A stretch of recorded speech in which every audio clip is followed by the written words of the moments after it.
Welcome to my new spooky stories. Today we talk about love spells. Hey, bestie boo, you want to go get your snack right now? Yep, it's time for story time. You already know. Y'all really liked the last love spell story, so I've been looking through my DMs for like love spell submissions, and I found this one, and she actually recently sent it, and it's really good. So I'm gonna give y'all another love spell story. However, this is gonna have to be in parts because as much as I try not to give y'all parts, whenever I do make a video that's like damn near 10 minutes long, it doesn't get pushed out, and there's always some kind of issue going on with it. So we're gonna do parts. I'm gonna pre-record everything, and I'm just gonna post them. It's gonna have to take some time though, not like not a lot of time. I'm just gonna give each video maybe a couple of hours for it to get some traction, and then I'll post the other one. Okay, is that fair? Okay. Also, I wanted to show y'all what I got. Y'all know me and my plug go together real bad. If you want my plug and you want to get some expensive things for the low, I'm gonna put her info over here somewhere. I don't know. So for this story, let's call her Brenda. So if you know Brenda, tag her. So Brenda is not Haitian, but she's always loved Haitian culture and everything that comes with it. But mostly she loved everything black magic and like voodoo, anything of that sort. She was always mesmerized with. Brenda has also been doing spells ever since she was like 20. Some of them worked, some didn't, but she just kept trying to get better. Also, keep in mind that these stories are submissions from real people. Then they see y'all comments. So, summer of 2023, she was dealing with this boy. Let's call him Ken. If you know a Ken, tag him. So, her and Ken ended up not working out, and that sent her into like a really bad depression because she really liked Ken. She was talking Ken on social media. She was talking his friends. She was begging his friends to help her rekindle things with Ken. She even threatened his family because she was angry that they were a part of the reason why her and Ken didn't work out. It got so bad to where she started like drinking every day. She couldn't sleep. She was constantly writing him, like begging him to like take her back. He would like always ignore her, but he never blocked her. So one day Brenda woke up and she realized that she's obsessing over Ken. And she was like, I've had enough of this. Like, I've been practicing spells, so I'm going to try to do a spell where I can reverse this obsession thing that I have with him. So Brenda did the not so smart thing and came on TikTok looking for a spell, a love spell. The spell consisted of an apple with the pit cut out because that represents Ken's heart. I'm not going to give y'all the rest because y'all just going to think it's okay to go try it. Let's just say there was an apple and a red wire involved, and you're supposed to bury the apple. So that's what she did. It's not just the apple and the red wire. There's more. I'm just not going to tell y'all. But there's so much that goes into this spell that she was like certain. She was positive that this would work. She was going to get her man back. So she did it, she buried it, and the next day she went to the spot that she buried the spell, and everything was gone. Even the red wire, it was gone.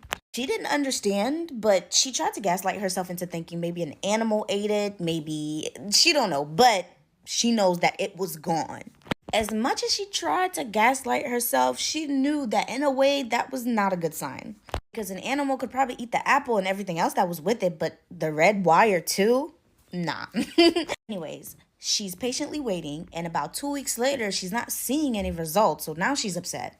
Because it seems like it made things even worse because now he had her blocked on everything. Before, he was just ignoring her, but now she's blocked. Now she's starting to feel like every time she does a spell, it always backfires. Like, what is she doing wrong? She had to like make fake pages to try to hit him up, and he would still block those pages. So boom, another week goes past. She took her son to the park, and as she's coming back from the park with her son, she lived in like half a double house, and she saw a man like walking off her porch. Or so she thought. So she's mean mugging this man because she don't know who this man is. So she's walking closer to her, her porch, and the man notices that she's like staring at him. She's mean mugging him. So the man is like, "Oh, is you cool?" She's like, "Yeah, it looked like you was coming off my porch. Like, do you need something?" And he's like, "Oh, I'm sorry. I actually came off of my porch. I just moved here. I'm new to the area." So she's like, "Oh, okay, that makes sense. I'm sorry." And now her guard is down, and she wants to get to know the new neighbor, and they start chatting.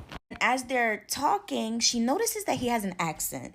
And so she's like, "Hey, I noticed you have an accent. Where are you from?" He tells her He's from Haiti. He's Haitian. And immediately she is mesmerized by him. About 20 minutes into the conversation, her son ended up falling asleep in the stroller. So she took him inside, put him down for a nap. She set the baby monitor up and she asked her sister to keep an eye on the baby while the baby's sleeping.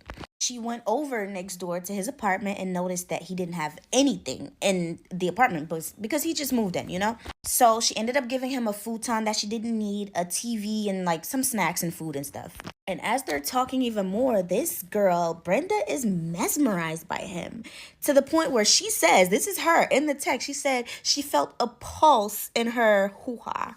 But little did she know, that man, Anyway, part 2. So boom, Brenda is mesmerized by this man. And she kept telling him that. She's like, yo, like, you are so attractive. I love your accent. I love everything about you. And she was telling him how, like, she's literally obsessed with his culture and she had never met, like, an actual Haitian person before. So this is, like, a dream. Anyways, they talk, they chat, and she tells him that she has to go because she doesn't like to let her son sleep for more than 2 hours. She did tell him that whenever she gets a babysitter, she's definitely going to come back and visit him and they can just chat and chill or whatever. And the whole time that she's talking to him, he's like, you know, he's into it and stuff, but he's not really showing any kind of, you know, interest in her. And as he's about to leave, right, he stops her, looks at her, and then he asks her, what would you like from me? Like, do you want to spend time with me? And that right there made that feeling in her hoo-ha even stronger.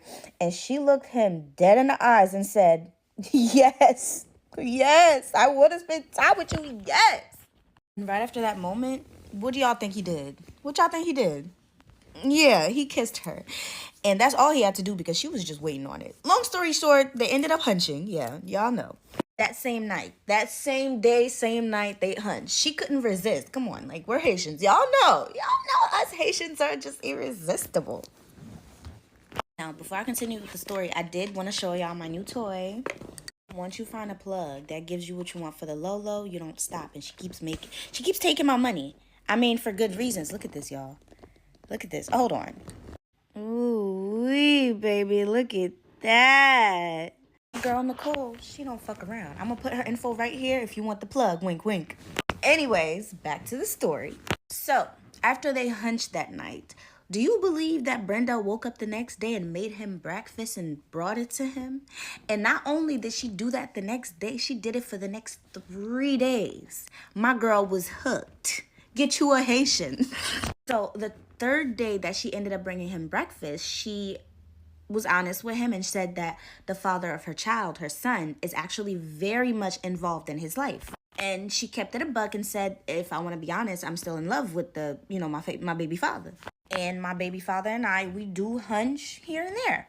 And she basically was telling him, like, when my baby father's over, I can't come see you. Now, she told me I could use his real name, but I'm not going to do that. So we're going to call him a Haitian-ass name. Let's call him Peterson. Anyways, Peter's like, okay, thank you for the honesty. I actually really love the fact that you were honest with me, and I understand. So boom, Father's Day come around. Her baby daddy comes down, and they're spending Father's Day together. And at the end of that, baby daddy decides that he's going to take his son to go spend time with some of his family for the rest of the month. And their co-parenting relationship was, like, awesome. So, you know, she was okay with that. I mean, who wouldn't be? Like, take the baby. Give me some time. But I should add that when the baby daddy came down, they didn't hunch because she knew she had just hunched that Haitian man. And she likes to get tested, you know, before, you know, hunching on her baby daddy again. Also, she did use protection when she had, you know, with the Haitian man. So now, since her son is with his dad and their family, she got all the time in the world to spend with her new little Haitian boo. Like, to the point where she's spending nights over there. She forgot that her apartment is right next door. And they are doing it over and over and over. And so about a week of this happening, Haitian guy starts professing his love to her. And she actually found it hilarious because she always heard that foreign men, especially Haitian men, how they fall in love with you so fast and how they're just that dramatic. So she thinking like, ooh, this man is coochie whipped. The thing about it is though, no matter how close that they were getting, whenever baby daddy calls, she always answered that phone because she always want to check on her son. And new little Haitian boo started having a problem with that. The fact that she's always answering her baby daddy's phone call. He told her straight up, you gotta stop doing that because I'm in love with you. Peter's like, baby, I like you're the one for me. I'm in love with you. I want your son to be my son. I will treat your son like my own. We can even make our own son. Let's make a son. So he started to insist that him and Brenda do it unprotected. Brenda's like, not until we both get tested. So they both go, they get tested, everything comes back clean. And so they start doing it unprotected. Yeah, it's only gonna get worse. Part 3. Also, y'all heard that they really trying to take TikTok away, right? So if you're not following me on Instagram, what are you doing? If you're not subscribing to my YouTube, what are you doing? How else am I supposed to tell y'all these stories? Exactly. So at this point, they are hunching unprotected. He's learning what she likes, she's learning what he likes, and he is making love to her like she had never experienced before. She even said that during their hunching, he'd be speaking Creole to her, and she's like, she's having a blast. She loves it. This is like the best D she's ever had. Anyway, so one day, again, they're sitting down chilling, and he turns to her and he asks her, do you love me or are you just using me for mine? And she says to him, I like you and I definitely enjoy our hunching times, but I don't love you. It's impossible. We haven't really been through anything yet. And his reply to that was, well, I love you. And she brushed it off and just like laughed. Boom, keep that in mind. Now, this is a different night. Again, they're chilling together and they decided to watch this Tubi movie. And it's a movie that he suggested. It's called Girl in the Basement. And once they started to watch it, Brenda started to realize that this is a very disturbing movie. And he's over here talking about I love these kinds of movies. And she says at the time that should have been a red flag to her, but people love horror movies, you know, some like more gruesome things than others. And she also was like a fan of horror movies, so she tried not to judge. She didn't want to like judge his character based off of just the movie preference, you know? Anyway, so they're watching the movie, and for some reason, he keeps trying to get her to go to his attic. Like on 2 to 3 different occasions, he'll like mention her going to the attic. He keeps trying to get her to go to his attic. And at this point, she's like, like you're starting to scare me. Why do you want me to go in your attic so bad? She's like, you go first. How about that? Go up there first. And he's like, nah, you should go first. And he's insisting that she goes to the attic first. And so those little alarms are slowly but surely starting to go off in her head. And she looks him dead in the eyes and said, I need you to know that I have family and my family loves me. And they have my location. They know where I'm at any time. So if you're thinking about anything, think again. Because it's not going to end up the way that you think it's going to end up. His response to that was, oh, babe, like, I'm just joking. It's because of the movie we're watching. Like, I'm trying to scare you because we're watching a scary movie. Would you think I'm going to trap you here or something? And he made it sound very ridiculous where she's like, oh, okay. And she just, like, laughed with him. But at the same time, she kept that in the back of her head because what the hell? All right, y'all, go to part 4. I'm just playing. So boom, one day they decide that they're gonna drink together, and they're drinking, and Brenda's pretty drunk, but she's not like super drunk. However, what did I call him? Peter is drinking at a very alarming rate. And Brenda tries to get him to slow down, but he wasn't having it. It was so bad to the point where he started to throw up all over the place. So she ended up carrying him upstairs. She like took his clothes off, washed him up, washed his hair, and then put him to bed. And after all that, do y'all know that this man started crying real tears? Like this man is boo-hoo sobbing, telling Brenda how much he loves her. He's like, Brenda, I love the way you take care of me. Like, you treat me so good. I love you. Like, I'm in love with you. You don't understand how much I love you. You be thinking I'm joking when I say that. And here go Brenda thinking he joking. She's like laughing it off like, oh babe, you're so drunk right now. And he tried to tell her, I know I'm drunk, but I'm trying to tell you. I'm telling you the truth. And you know what they say? Drunk minds speak. Exactly. Anyway, we're gonna fast forward again. At this point, this day, they're arguing, right? The argument starts to get a little heated, and he says to her, what the hell do I have to do to keep a woman around here? Like, trap you? Do I have to trap you? Do I have to trap you like Girl in the Basement? Which refers back to the movie that they were watching, that very disturbing movie. The moment he said that, her stomach dropped and it got real quiet to the point where you could probably hear a pin drop. She's looking at him like, what the hell did you just say to me? Her heart is in her ass. He looked her dead in the eyes and said, you heard exactly what I said. So at this point, she's like, oh shit. And she looks at the door and she looks at the doorknob and he peeps that she's looking at the door because she's probably going to make a run for it. And he says to her, you better not touch that door. She said, okay. But that okay was BS because she ran for that door. He tried to run after her, but she made it outside. Chases her outside and he tries to grab her arm to come back in the house, pleading with her like, please, I'm sorry, I shouldn't have said that, please come back in, we can talk about this. She's like, hell no, you're weird, like you basically damn near threatened to unalive me, we're not doing that. So she left. She went to her godmom because her godmom had a pew-pew. So she came back to his crib with her godmom and the pew-pew so she can get all of her stuff out of his house. She ended up leaving the TV in the bed, but she didn't care. She just wanted to get the important stuff because she was done. Like, she was done with this man. Later that day, she ended up going to like an older mentor, an older female mentor that she knew. And she was venting to her about that whole situation. And the older lady was basically telling her that that was very dangerous and she should not be getting herself into situations like that. Good sex is not worth it. And literally, as they're having the conversation, she said she had this feeling in her stomach. It was like this unexplainable feeling and it came over her. And y'all, she got up, she left and went right back to that man's house. Now, before she left, she did tell the lady, like, I have to go check up on him. I don't know. I have this feeling that I have to go check up on him. The lady's like, I really don't think you should go. She's like, no, I have to go. And the lady says to her, okay, you know what? Sure, go ahead, but not before I do this prayer for you.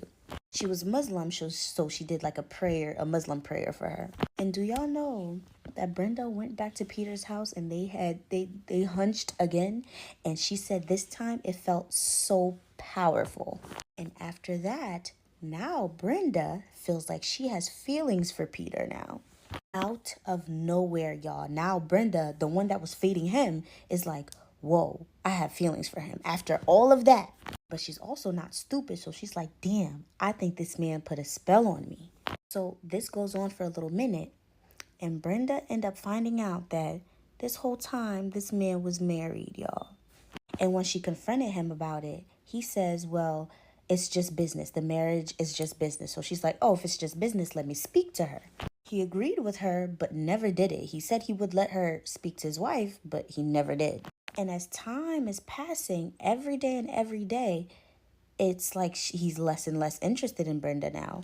He stopped wanting to spend time with her. It even got to the point where he didn't even want to hunch with her anymore. Like, he didn't really want that. And that made Brenda go absolutely feral. And now she's behaving how he was behaving in the beginning. She's talking about she loves him and she's this and she's that. It was so unnatural how strong and fast that switch happened, especially the day she decided she was done with him. She ended up finding his wife's number on his phone. She contacted his wife. And long story short, of course, it wasn't business. He was actively married. It was an active marriage. And you know how he was living next to her? He was only living there, and that's his uncle's crib. And he was only living there because his wife kicked him out. And would y'all guess why? I don't think y'all need to guess, because his ass was being unloyal. After that, he completely stopped answering Brenda's phone calls. Like, he didn't want no contact with her. And he actually ended up moving back in with his wife. For 2 months, Brenda was harassing this man, blowing up his phone just like before, but this time it was towards Peter, not the first guy. So, as of right now, she hasn't spoken to that man since July of this year.